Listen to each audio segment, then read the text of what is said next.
The hum of the server farm had been the soundtrack to my life for 11 years. A constant, low-grade thrum that vibrated through the soles of my shoes and up into my bones. It was a sound I once found comforting, the sound of order, of logic, of a million tiny processes executing flawlessly. Now, it just sounded like a migraine waiting to happen. My name is Leo, and for over a decade, I was the lead systems architect for Axion Digital, a consulting firm that handled massive data infrastructures for clients who couldn't afford a single second of downtime. I built their digital fortresses, and I was damn good at it. But the fortresses I built for others couldn't protect the one inside my own head. The pressure had been mounting for years, a slow, crushing accumulation of impossible deadlines, 3 a.m. emergency calls, and the relentless expectation of perfection. It started as a knot in my stomach, then grew into a persistent tremor in my hands, and finally blossomed into full-blown panic attacks that left me gasping for air in the sterile silence of a bathroom stall. I asked for help. I wasn't dramatic about it, that wasn't my style. I scheduled a meeting with my manager, Marcus, and laid it out logically like a network diagram. "I'm burning out," I told him, my voice steady despite the frantic drumming in my chest. "The Sentinel project is high stakes. I need to be moved to a lower stress internal project. I can train my replacement. It will be a seamless transition." Marcus, a man whose empathy was as thin as a microchip, nodded with a practiced sincerity. "Of course, Leo. Your health is our priority. We value you. Let me talk to HR. We'll find you a new home." That was 6 months ago. The goalposts for my transfer shifted every week. "We can't find a replacement with your security clearance," they'd say. Or, "The client specifically requested you stay on through the next phase." Each excuse was a new brick in the wall they were building around me, trapping me in the very role that was dismantling me piece by piece.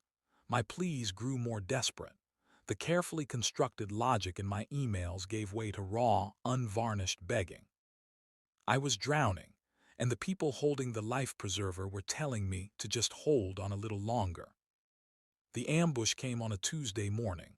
An unexpected calendar invite popped up: urgent meeting, Project Sentinel update. The attendees were just me, Marcus, and a name I didn't recognize: Annalise Croft, HR Director. A cold dread washed over me. This wasn't about the project. I walked into the glass-walled conference room and the air was frigid. Annalise Croft was a woman who seemed assembled from sharp angles and expensive fabrics. Her smile didn't reach her eyes. It was a corporate tool, honed and weaponized. She was also, as everyone knew, married to our CEO, Richard Croft. Her power wasn't just on an org chart. It was pillow talk. "Leo," she began, her voice smooth and devoid of any real warmth, "we've been reviewing your performance and your recent communications. It's clear you're under significant distress." Marcus fidgeted with a pen, refusing to meet my gaze. He was just the messenger boy for this execution. "We have two options for you," Annalise continued, steepling her fingers. "Option one is a formal disciplinary hearing, which, given the client feedback on recent response times, will likely result in termination for cause." My blood ran cold.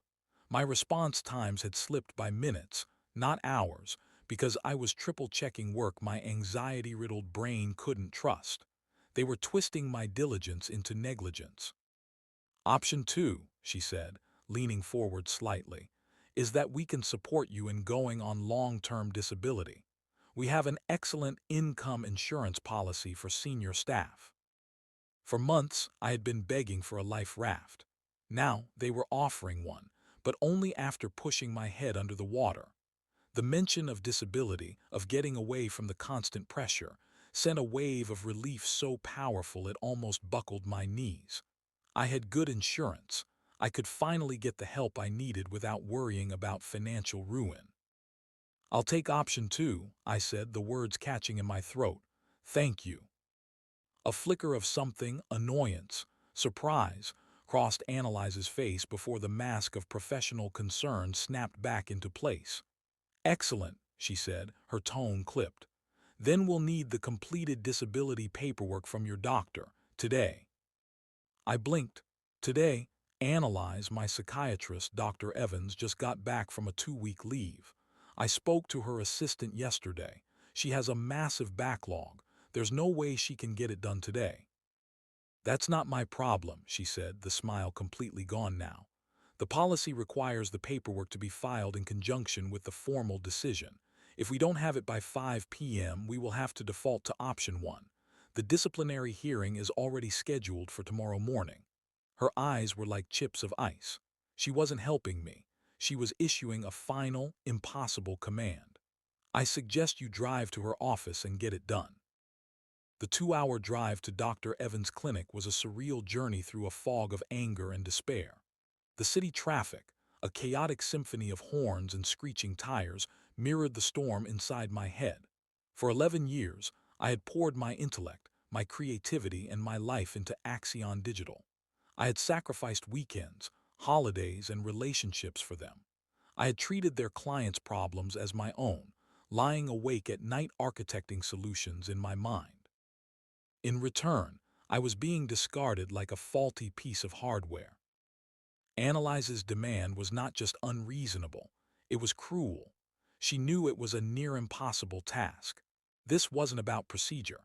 This was a power play, a final twist of the knife to make sure I knew I was leaving on their terms, not mine. They wanted me gone, but they wanted to do it in a way that looked like they were being supportive, while simultaneously making it my fault if I failed to jump through their flaming hoop. If I couldn't get the paperwork, they could fire me and tell the world they'd offered help, but he refused to cooperate. It was a perfect corporate checkmate. As I drove, a different feeling began to bubble up through the layers of humiliation and exhaustion. It was a cold, hard emotion I hadn't felt in a long time. Malice. Not a fiery, explosive rage, but a quiet, calculating resolve. She wanted compliance. Fine. She would get compliance. She would get exactly what she asked for. I thought about Annalise Croft. Her perfectly coiffed hair, her condescending tone, the way she wore her marriage to the CEO like a piece of armor. She moved through the company with an unassailable authority, a queen in her own little kingdom. She and Richard were the ultimate power couple, their wealth and status built on the backs of people like me.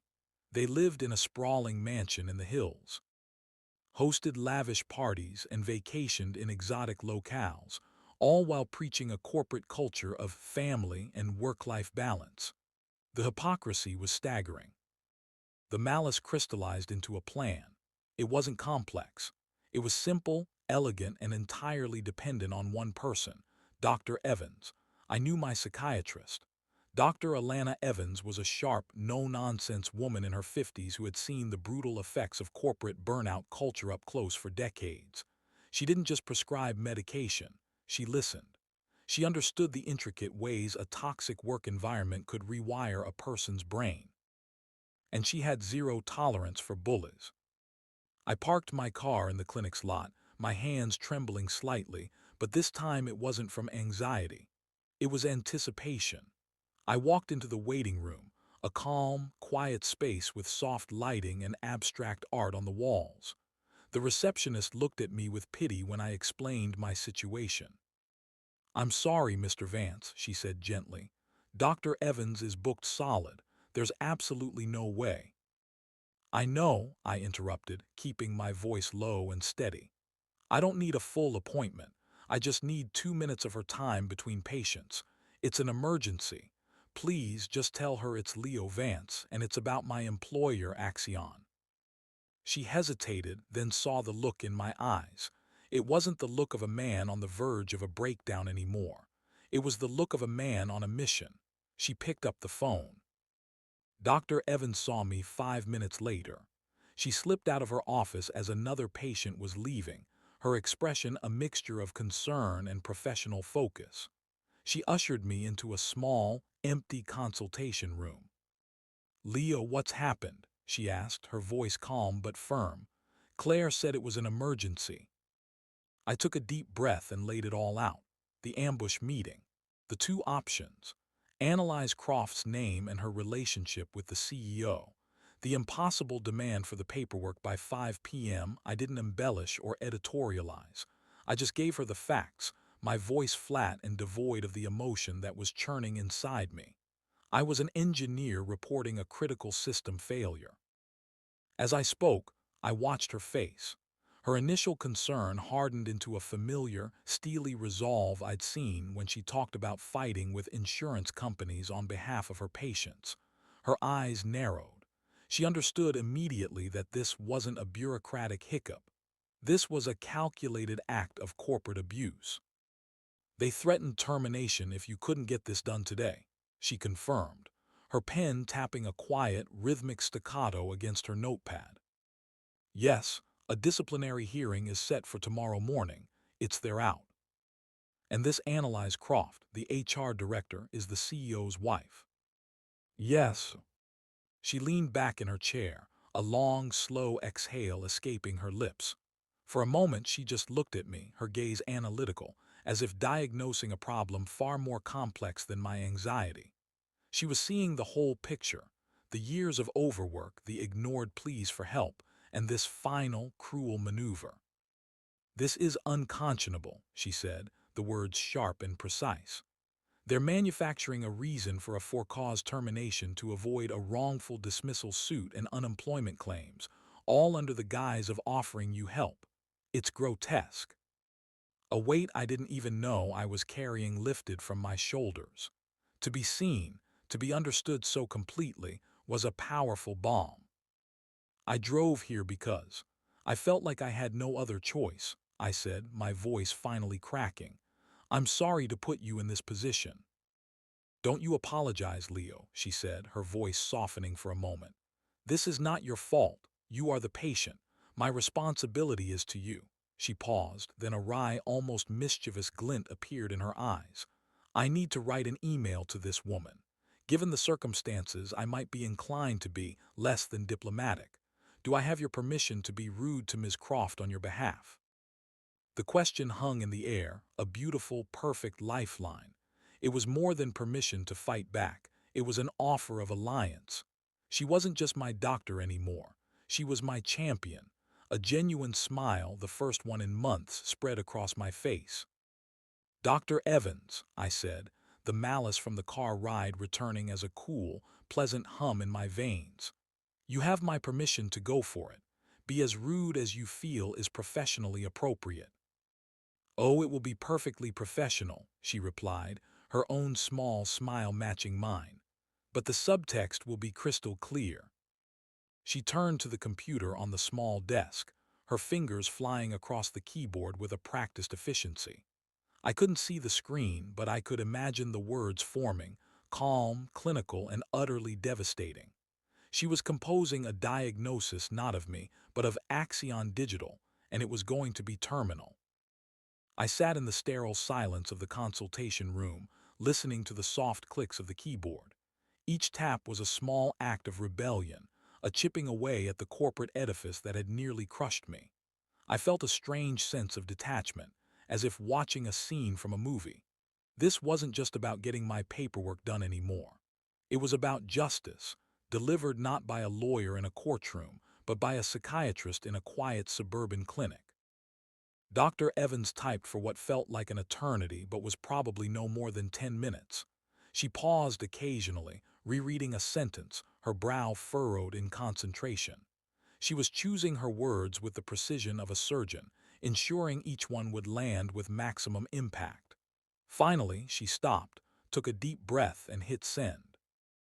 It's done, she said, turning back to me. I've CC'd you, and I've also sent a password-protected copy of my initial assessment to my legal counsel, noting the duress under which my patient was placed. I mentioned that in the email. My jaw tightened. What did you say? She gave me a thin smile. I'll let you read it for yourself. But the gist of it is this.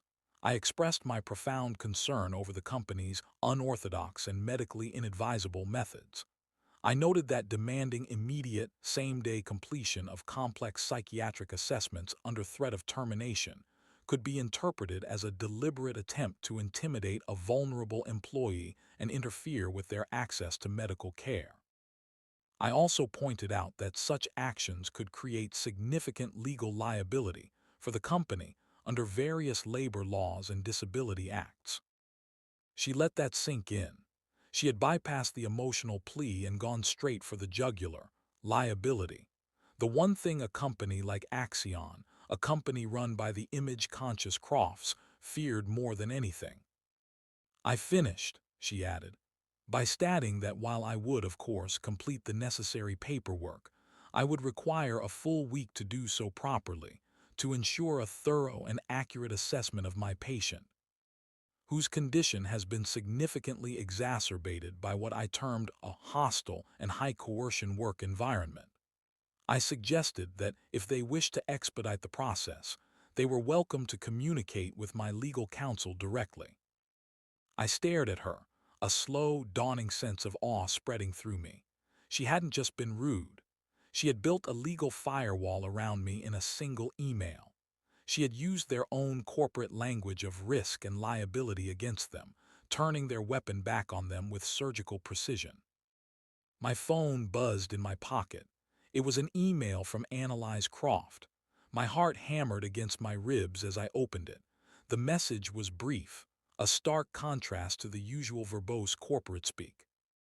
Subject: Ray, Leo Vance disability claim. Dr. Evans, thank you for your prompt reply. We appreciate your professional diligence. A 1-week timeframe for the paperwork is perfectly acceptable. Please let us know if there is anything we can do to assist you. Regards, Annalise Croft, Director, Human Resources, Axion Digital. The change in tone was seismic. The imperious bitch who had demanded I bend to her will just a few hours ago was now suddenly, miraculously, reasonable.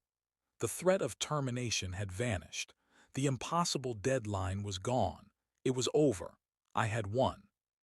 She's very reasonable now, I said, showing the phone to Dr. Evans.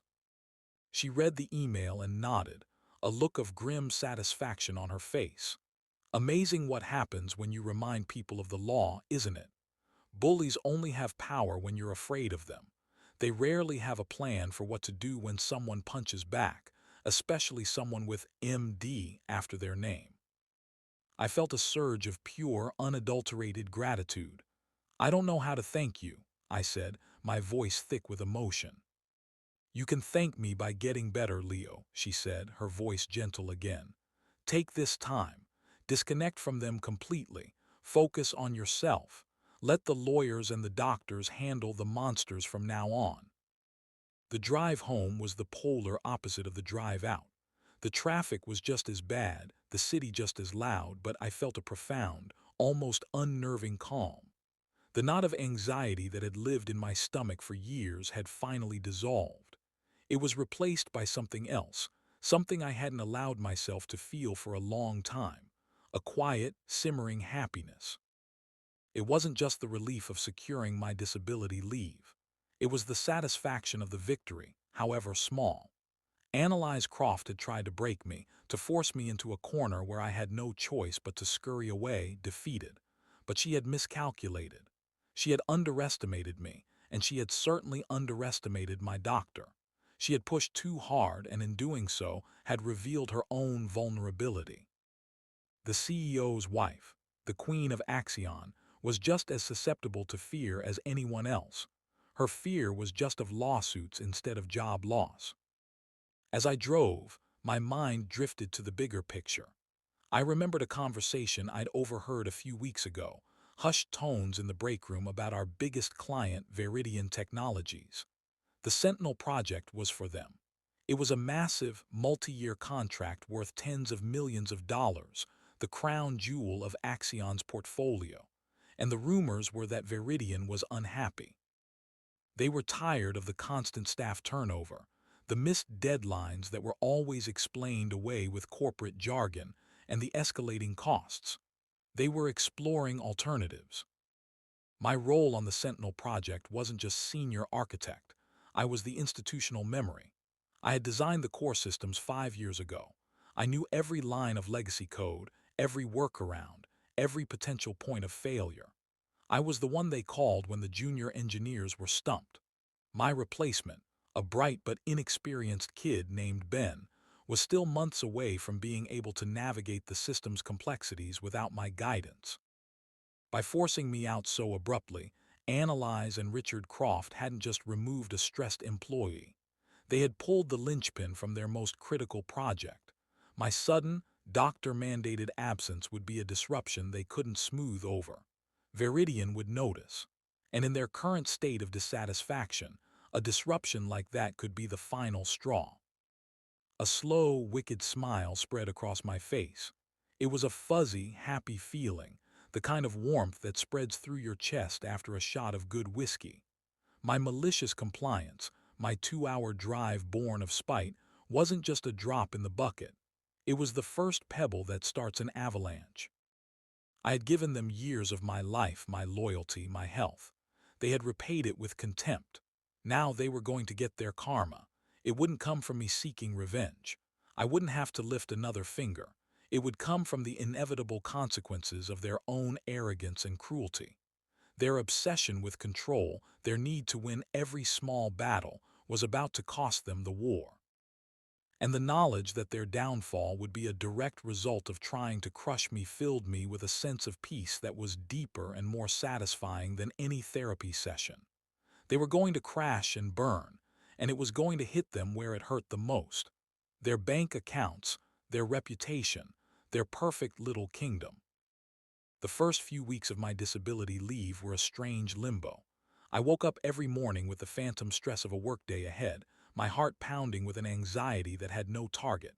It took time for my nervous system to understand that the threat was gone. I slept. I read novels. I went for long walks in the park, reacquainting myself with a world that wasn't filtered through a computer screen. I was decompressing, like a deep-sea diver slowly ascending to the surface to avoid the bends. I avoided my work email and phone, following Dr. Evans' advice to the letter. I created a new, personal email address and gave it only to a few trusted friends and family. Axion Digital ceased to exist for me, but the world of tech is small, and news travels.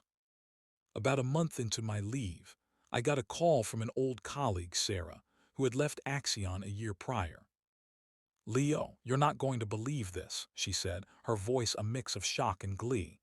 "Did you hear about Veridian?" "I've been completely unplugged," I said, a thrill of anticipation running through me. "Tell me." "They pulled the plug," she said. "Axion lost the Sentinel contract. Veridian announced this morning they're migrating to a new provider. The stock is in free fall. Richard Croft is going to lose his mind." I leaned back on my sofa, a wide, genuine grin spreading across my face. Really? What was the reason? The official statement was about strategic realignment, you know, the usual garbage. But my friend who's still on the inside at Veridian told me the real story. There was a catastrophic system failure 2 weeks ago. Some kind of cascading database error, the kind of thing you used to fix in your sleep. Ben and his team were totally lost. They couldn't get it back online for almost 8 hours. Veridian lost millions. That was it, the final straw. I closed my eyes, picturing the scene in the Axion war room. The panic, the frantic calls, the finger pointing, and the gaping hole where I was supposed to be. They had pushed me out and in doing so had broken their own machine. It was poetic. "Analyze must be thrilled," I said, my voice dripping with sarcasm. Sarah laughed. "Oh, you have no idea. The rumor mill is on fire. Apparently, she and Richard are at each other's throats. The board is furious. The golden couple is starting to look pretty tarnished." We talked for a while longer, catching up on life outside the Axion bubble. After we hung up, I sat in silence, letting the news wash over me. The fuzzy, happy feeling was back, but it was different this time. It wasn't just about their failure, it was about my validation. I wasn't a faulty component to be discarded. I was essential, and they had only learned my value by losing me. The revenge was sweeter than I could have imagined, not because it was loud and explosive, but because it was quiet and inevitable. It was the simple, elegant logic of cause and effect. They had sown the wind, and now they were reaping the whirlwind. The moral tension of my situation began to surface in the quiet moments. Was it right to take such profound pleasure in the suffering of others, even if they had wronged me? I discussed it with Dr. Evans during one of our sessions. "It's not unusual, Leo," she explained, her tone reassuring. "It's a sense of cosmic justice. For years, you were in a system where you were powerless. You were mistreated and there were no consequences for your abusers. Now, you're seeing those consequences play out. The satisfaction you feel is tied to the restoration of balance. The world makes sense again." "But it feels dark," I admitted. "To be happy that people might be losing their jobs, that a company is failing." "Are you happy that the junior engineers are struggling?" she asked. "Or are you satisfied that the two people at the top, the ones who orchestrated your mistreatment, are facing the direct results of their actions?" It was a crucial distinction. My satisfaction wasn't a blanket wish for destruction. It was laser-focused on Richard and Annalise Croft. They had built their empire on a foundation of burnout and exploitation, all while projecting an image of benevolent leadership.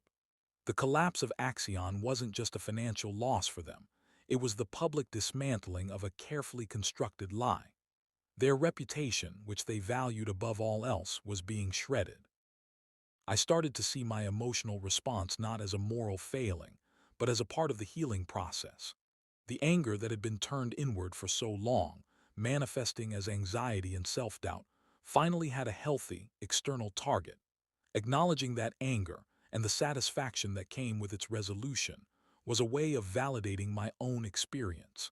It was me finally telling myself that what happened was not okay, and that it was okay to be glad that the perpetrators were paying a price. This period was also one of deep character development for me. Stripped of my job title and my role as the company's indispensable hero, I had to figure out who Leo Vance actually was. I started volunteering at a local community center, teaching basic computer skills to senior citizens. It was the opposite of my old job: low pressure, slow-paced, and deeply, personally rewarding. The delight on a 70-year-old woman's face when she successfully video called her grandchild for the first time gave me a sense of accomplishment that fixing a $1 million server crash never could. I was rebuilding myself, not on a foundation of professional achievement, but on one of human connection and simple purpose. The drama at Axion became a distant storm, a spectacle I could watch from a safe harbor. I was no longer a victim of their corporate game. I was an observer of its conclusion. The downfall of Axion Digital was not a single, spectacular explosion, but a slow, grinding decay. The loss of the Viridian contract was the mortal wound, and the company was bleeding out. Other clients, spooked by the news and the sudden instability, began to pull their projects. Layoffs started in waves. First, the junior staff. Then, middle management. The company that had once been a rising star in the tech world was now a cautionary tale whispered about at industry conferences. Through the grapevine, I heard stories about the internal chaos. Richard Croft, once the charismatic, visionary CEO, was now described as a paranoid and angry recluse, lashing out at his remaining staff. Annalise, the untouchable HR queen, had reportedly been stripped of most of her authority by a board of directors desperate to stop the bleeding. They were trapped together in a sinking ship of their own design. One afternoon, I received a message on a professional networking site from Marcus, my old manager. It was a pathetic, fawning message.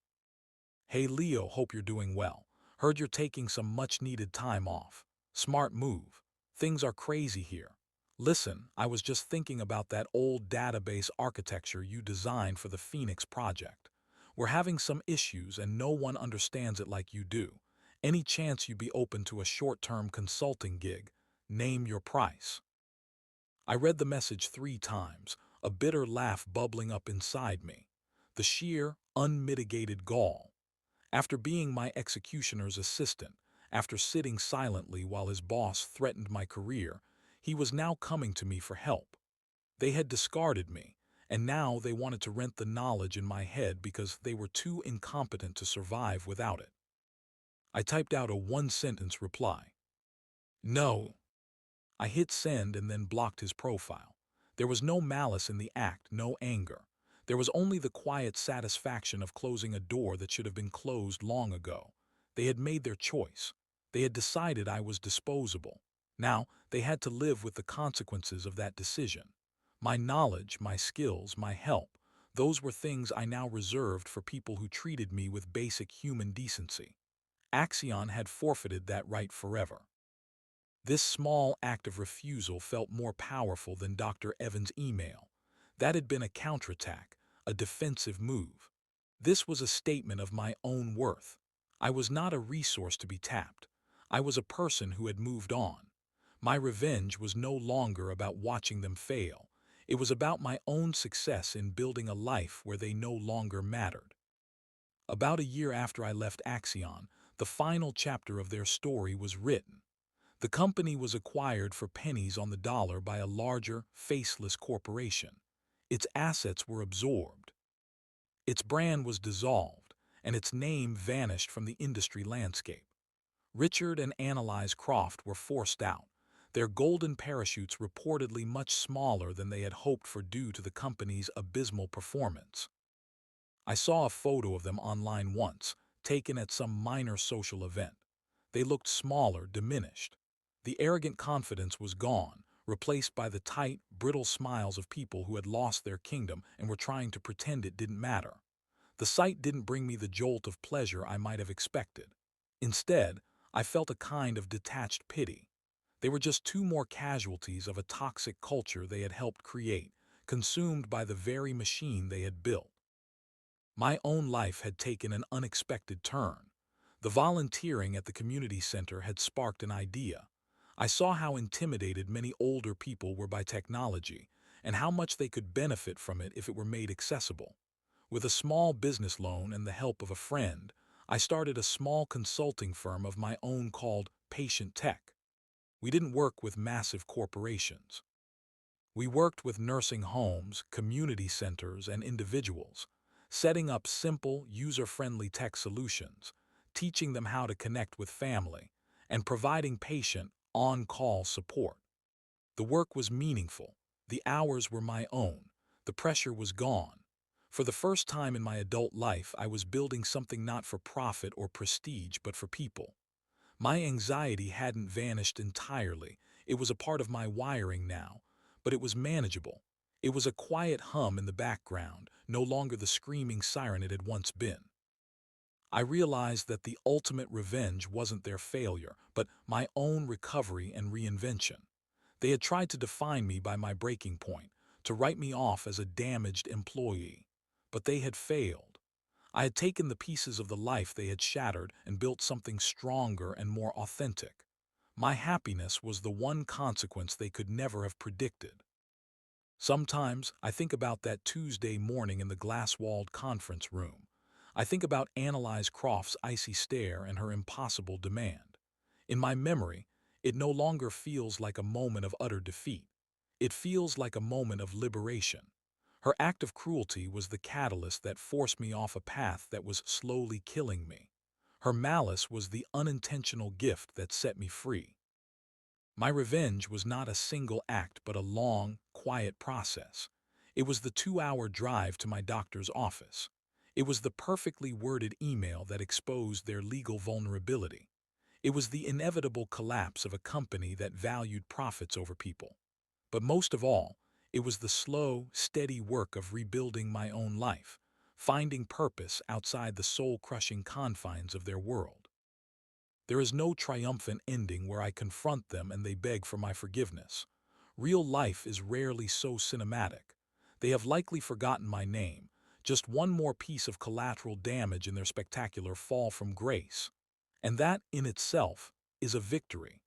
I occupy no space in their minds, while they have become a distant, cautionary anecdote in mine. The sound that fills my days now is not the hum of a server farm, but the chatter of my clients as they learn to navigate a new digital world, their laughter and their questions. It is the sound of connection, of patience, of a life lived on a human scale. It is a quiet life, but it is mine.